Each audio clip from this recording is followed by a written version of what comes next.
আসসালামু আলাইকুম বন্ধুরা, সবাই কেমন আছেন? আজকে আমি আপনাদেরকে অ্যাডোবি ইলাস্ট্রেটরের একটি টিউটোরিয়াল ক্লাস নিয়ে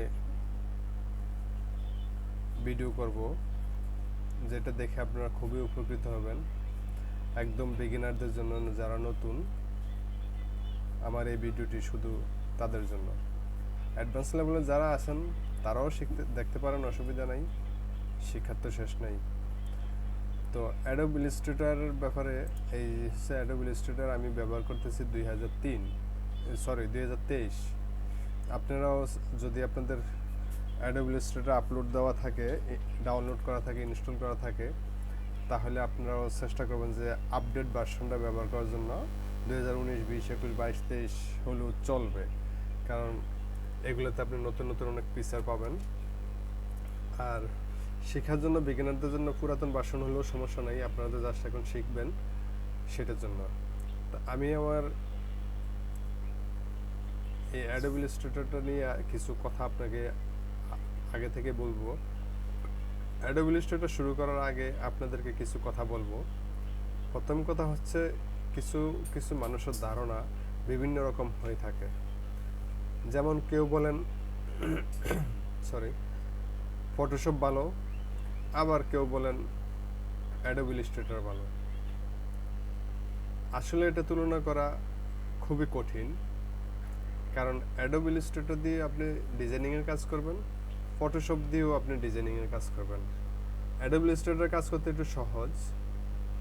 আপনি আপনার মন মাতানো লোগো ডিজাইন, ব্যানার ডিজাইন, যে কোনো ডিজাইন আপনি অ্যাডোবি ইলাস্ট্রেটর দিয়ে আপনি খুব সহজেই করতে পারবেন। ফটোশপ এবং অ্যাডোবি ইলাস্ট্রেটর দুটি সফটওয়্যারে একই কোম্পানির। দুটি সফটওয়্যারের দুই রকম কাজ, কিন্তু ধরন একই। ইলাস্ট্রেটর দিয়ে সহজেই logo design, icon design, banner design করা যায়, তবে একই কাজ কিন্তু ফটোশপ দিয়েও করা যায়। অ্যাডোবি ইলাস্ট্রেটর দিয়ে আবার আপনি মোবাইল অ্যাপসও করতে পারবেন। যদি আপনি ইচ্ছা করেন তাহলে ইলাস্ট্রেটর, ফটোশপ দুটি শিখতে পারেন। ইলাস্ট্রেটর ও ফটোশপ শিখে আপনি নিজের যোগ্যতায় আয় করতে পারবেন। আপনি অনলাইনে মাধ্যমে আয় করার সুযোগ পাবেন। অনলাইনে আয় করার জন্য অনেকগুলো ওয়েবসাইট আছে,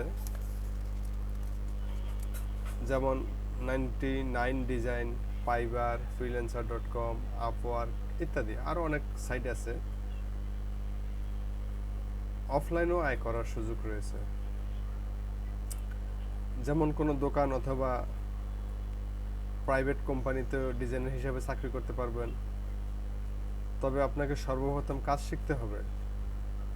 ফটোশপ, ইলাস্ট্রেটর সম্পর্কে আপনার ধারণা থাকতে হবে, জানতে হবে এগুলোর কি কাজ, কিভাবে কাজ করতে হয়, এগুলোর টুলসগুলো কিভাবে ব্যবহার করা হয়। এটা হচ্ছে অ্যাডোবি ইলাস্ট্রেটরের সফটওয়্যারের মূল পেজ। আমি পেজটি যদি অন করি, রান করি, দেখেন আমার পেজটি ওপেন হচ্ছে, অ্যাডোবি ইলাস্ট্রেটর।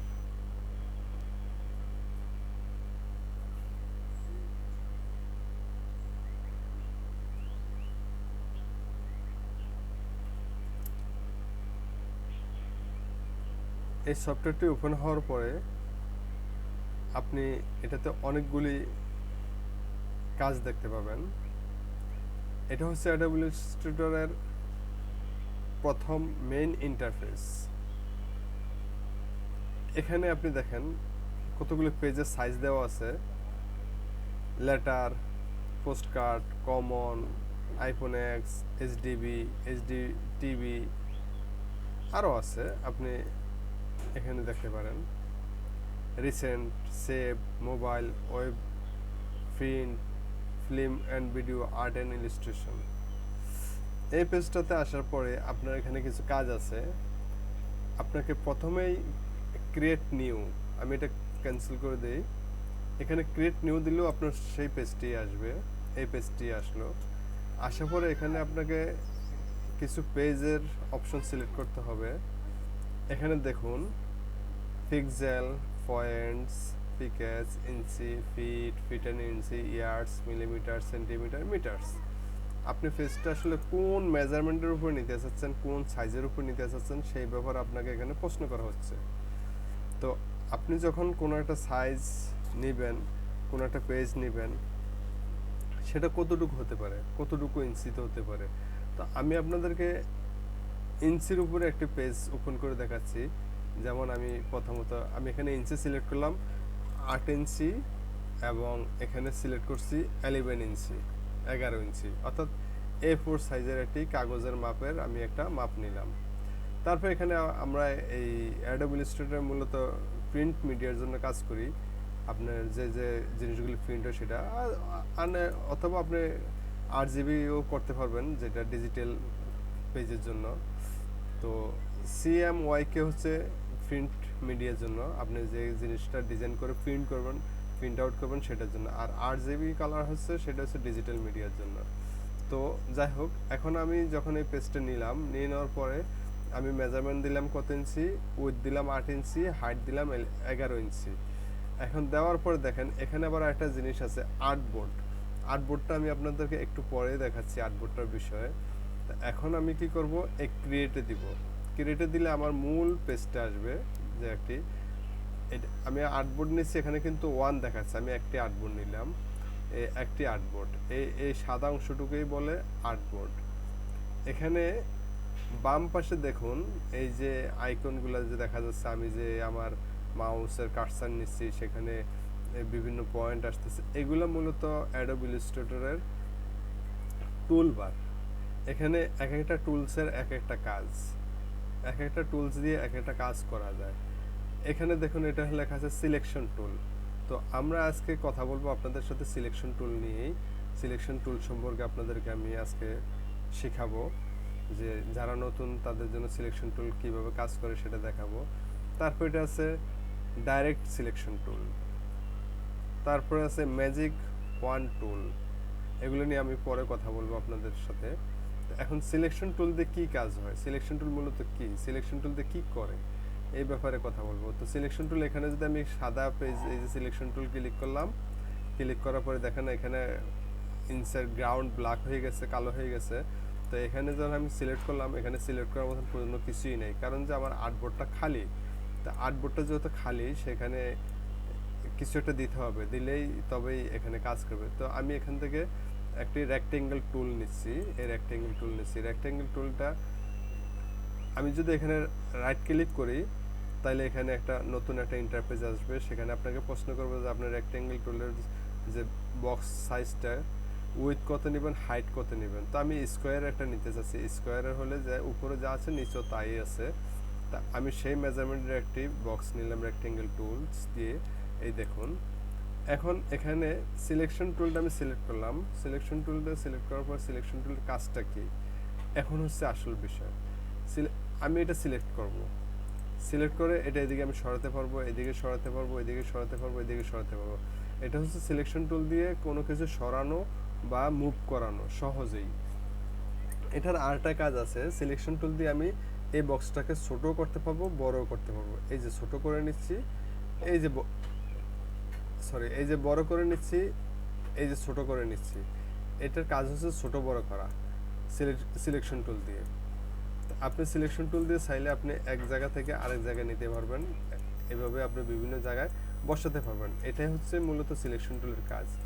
এখন আমি এটাকে কপি করব, কপি করতে হলে কন্ট্রোল-C দিয়ে কন্ট্রোল-V দিব, দিলে এখানে দুটো হয়ে গেছে। এখন একটার মাঝে একটা হয়ে গেছে, আমি এই একটার মাঝে একটা সরাবো কীভাবে, সেটা সরাতে হলে আমাকে সিলেকশন টুল ব্যবহার করতে হবে।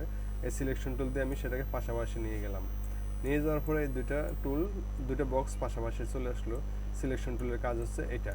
সিলেকশন টুল দিয়ে আমরা বুঝতে পারলাম যে যে কোনো একটি কাজকে মুভ করানো যায়, সরানো যায় এবং সিলেক্ট করানো যায়। এটা হচ্ছে সিলেকশন টুলের কাজ। যেমন আমি এখানে একটা ওয়ার্ড লিখি, যেমন আমি এখানে একটা এই টাইপ টুল দিয়ে আমি একটা ওয়ার্ড লিখে এখানে আমার এই ফন্ট সাইজটা আমি 48 দিলাম, হ্যালো লিখলাম।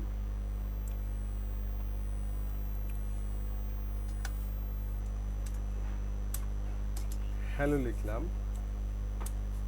এখন এই হ্যালো লেখার পর আমি এতক্ষণ তো আমি দেখাইছি যে একটা বক্স সরানো, মুভ করানো। এখন আমি এই লেখাটিও সরাতে পারবো। এই যে লেখাটি সরাবো, এই লেখাটি সরাবো। এখন বক্সে রেক্টেঙ্গল বক্সের ভিতরে আমি এখানে যেটা দেখাইছি আপনাদেরকে সেটা হচ্ছে এই কাজ। এটা শুধু সিলেক্ট করার কাজ। এখানে সিলেক্ট করে বক্সটাকে শুধু সরানো ছাড়া আর অন্য কোনো কাজ নেই। একটার উপর একটা এইভাবে নেওয়া ছাড়া কোনো কাজ নেই। কিন্তু এখানে যখন আমি এই লেখাটা লিখলাম, এটার উপর ডাবল ক্লিক করলে এই সিলেক্ট হয়ে গেল। সিলেক্ট হয়ে যাওয়ার পর আমি এখানে ফন্টস কালারটা চেঞ্জ করলাম, দেখুন কালারটা চেঞ্জ হয়ে গেল।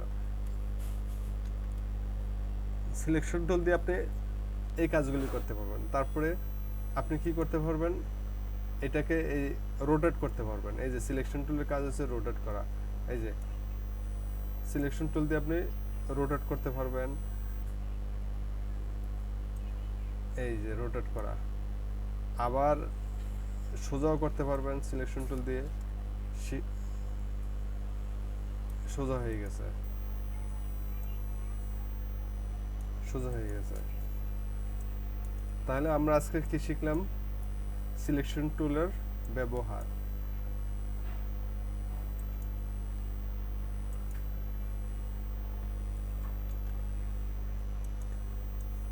সিলেকশন টুলের কাজ।